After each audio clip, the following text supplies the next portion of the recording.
민수기 30장. 모세가 이스라엘 자손 각 지파의 우두머리들에게 말했습니다. 이것은 여호와께서 명하신 것이다. 만약 어떤 사람이 여호와께 서원했거나 자신의 마음을 굳게 정해 맹세한 것이 있으면 그는 자신의 말을 어기지 말고 자신이 말한 대로 모두 다 해야 한다. 만약 어떤 여인이 아직 나이가 어려서 아버지의 집에서 살고 있을 때 여호와께 서원했거나 마음을 굳게 정한 것이 있는데 그녀의 아버지가 그녀의 서원이나 그녀가 마음을 굳게 정한 것에 대해서 듣고도 아무 말도 하지 않았을 때는 그녀의 모든 서원이 유효하며 그녀가 마음을 굳게 정한 것도 모두 유효하다. 그러나 만약 그녀의 아버지가 그녀의 말을 들었을 때 허락하지 않았다면 그녀의 서원이나 그녀가 마음을 굳게 정한 것은 유효하지 않다. 그녀의 아버지가 그녀에게 허락하지 않았기 때문에 여호와께서 그녀를 용서해 주실 것이다.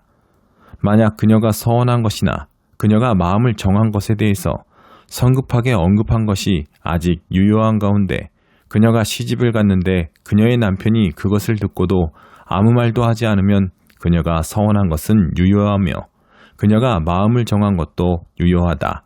그러나 만약 그 남편이 그 말을 듣고 그녀에게 허락하지 않고 아직 유효한 그녀의 서원이나 그녀가 마음을 정한 것에 대해 성급하게 언급한 것을 취소시켜도 여호와께서 그녀를 용서해 주실 것이다. 과부나 이혼녀가 한 서원이나 마음을 정한 것은 그녀들에게 유효하다. 만약 남편과 살고 있는 여자가 서원하거나 마음을 정해 맹세했는데 그 남편이 그 말을 듣고 아무 말도 하지 않으면 그녀의 모든 서원이 유효하며 그녀가 마음을 굳게 정한 것도 유효하다. 그러나 만약 그녀의 남편이 그것을 듣고 그것들을 취소시키면 그녀가 서원한 것이든 그녀가 마음을 정한 것이든 간에 그녀의 입술로부터 나온 모든 것은 다 무효가 된다. 그녀의 남편이 그것들을 취소시킨 것이니 여호와께서 그녀를 용서하실 것이다. 그녀가 서원한 것이나 그녀가 스스로를 괴롭게 하기로 마음을 정해 맹세한 것을 그녀의 남편이 모두 유효하게 할 수도 있고 그녀의 남편이 모두 무효화시킬 수도 있다. 그러나 만약 그 남편이 하루가 지나도록 아무 말도 없으면 그는 그녀의 모든 서원이나 그녀의 마음에 정한 것을 확증한 것이다. 그가 그것에 대해 들었을 때 그녀에게 아무 말도 하지 않았기 때문에 그가 그것들을 확증한 것이다.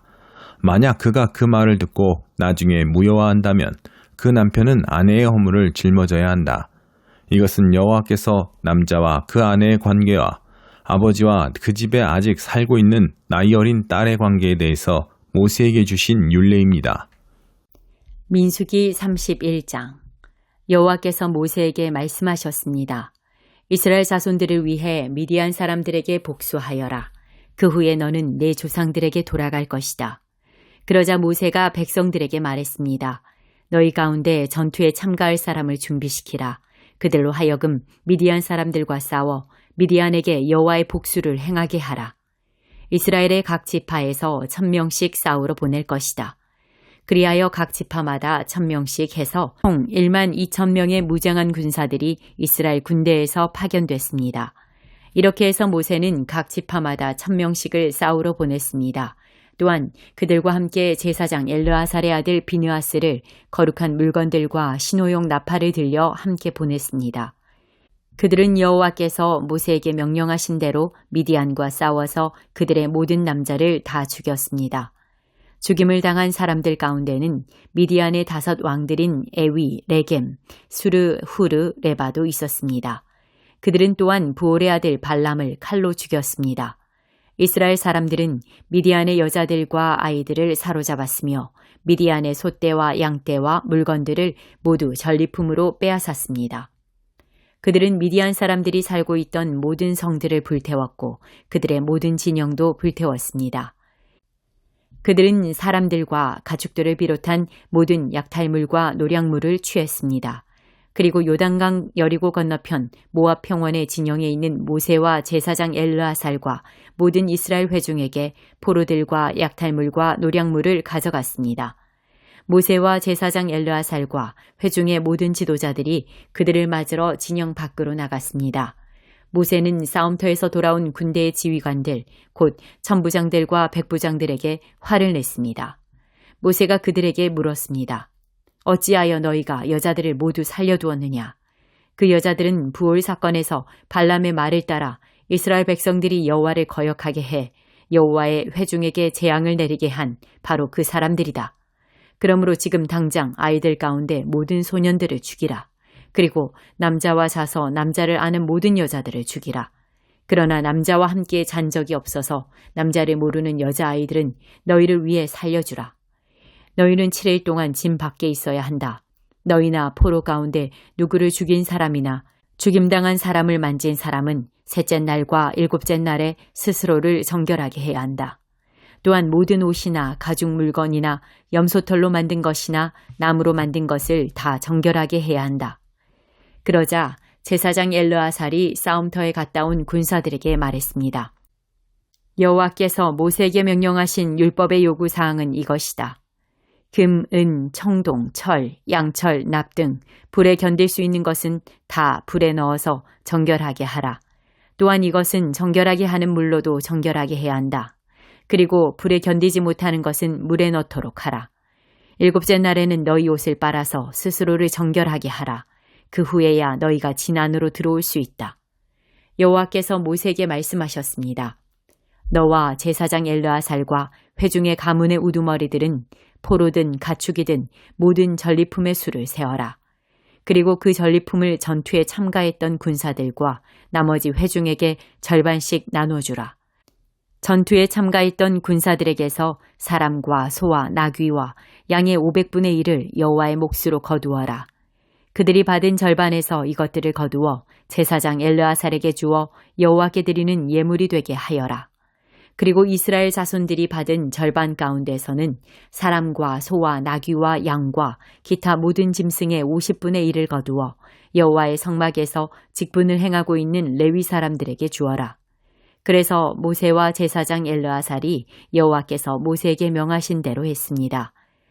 군사들이 뺏은 것들 가운데 남은 전리품은 양이 67만 5천 마리, 소가 7만 2천 마리, 나귀가 6만 1천 마리였으며 남자와 잔 적이 없어서 남자를 모르는 여자가 3만 2천 명이었습니다. 그러므로 전투에 참가한 사람들을 위한 절반의 몫은 양이 33만 7,500마리였으며 이 양들 가운데 여호와의 몫은 675마리였습니다. 소는 3만 6천 마리였으며 그 가운데 여호와의 몫은 72마리였습니다. 나귀는 3만 500마리였으며 그 가운데 여호와의 몫은 61마리였습니다. 사람은 1만 6천 명이었으며 그 가운데 여호와의 몫은 32명이었습니다. 여호와께서 모세에게 명하신 대로 모세가 여호와께 예물로 바칠 몫을 제사장 엘르아살에게 주었습니다. 모세가 싸우러 나간 사람들로부터 이스라엘 자손들의 몫으로 따로 떼어놓은 절반, 곧 회중의 몫인 절반은 양이 33만 7,500마리, 소가 3만 6천 마리, 나귀가 3만 500마리였으며 사람이 1만 6천 명이었습니다. 이스라엘 자손의 몫인 절반에서 모세는 여호와께서 자기에게 명하신 대로 사람과 가축의 50분의 1을 거두어 여호와의 성막에서 직분을 행하고 있는 레위 사람들에게 주었습니다. 그러자 부대를 이끌고 있는 지휘관들인 천부장들과 백부장들이 모세에게 와서 그에게 말했습니다. 당신의 종들이 저희 수하에 있는 군사들의 수를 세어보았더니 한 사람도 줄지 않았습니다.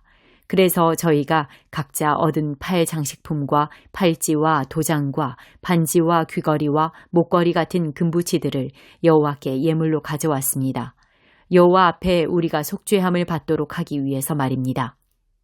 모세와 제사장 엘르아살이 그들에게서 금으로 된 그 모든 물건들을 받았습니다. 그들이 천부장들과 백부장들로부터 여호와께 드리는 예물로 받은 금은 다 해서 그 무게가 1만 6,750세겔이었습니다. 전투에 참가한 사람들이 각자 빼앗은 것들이었습니다. 모세와 제사장 엘르아살이 천부장들과 백부장들에게서 그 금을 받아 회막으로 가져가서 여호와 앞에 놓아 이스라엘 자손들을 위한 기념물로 삼았습니다.